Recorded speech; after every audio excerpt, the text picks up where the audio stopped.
இப்போ நீங்கள் பார்த்துக்கிட்டு இருக்குது தடுப்பணை சுத்தமல்லி.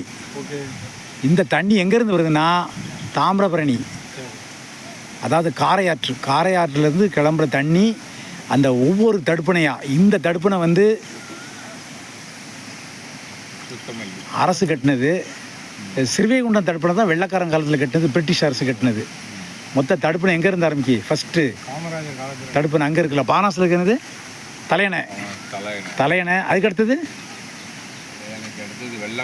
வெள்ளாங்குழியில் ஒன்று இருக்குது, நதி உண்ணி கால்வாய்ப்பாங்க. அப்படி ஒன்றுன்னா வர ஸ்ரீவைகுண்டம், அப்புறம் சுத்தமல்லி, அப்புறம் இதில் இருக்க கல்லூரில் பழவூரில் ஒன்று இருக்குது, பழவூரில் ஒரு தடுப்பணை. இதெல்லாம் தடுப்பணை. இந்த தடுப்பணை எதுக்காக வச்சுருக்காங்கன்னா நீர்ப்பாசனம், வயல்களுக்கு நீர்ப்பாசனம், தண்ணியை வேஸ்ட் பண்ணக்கூடாது அப்படிங்கிறக்காக. இந்த தண்ணி எல்லாமே எங்கே கலக்குது? புன்னக்காயலில் பூங்குளன்னு ஒரு இடத்துல வங்காள விரிகுடாவில் கலக்குது. இப்போ நாங்கள் இருக்கிற இடம் வந்து சுத்தமல்லி. அதை பாருங்கள், டனல் எப்படி பாருங்க போயிட்டு. ஆமாம்,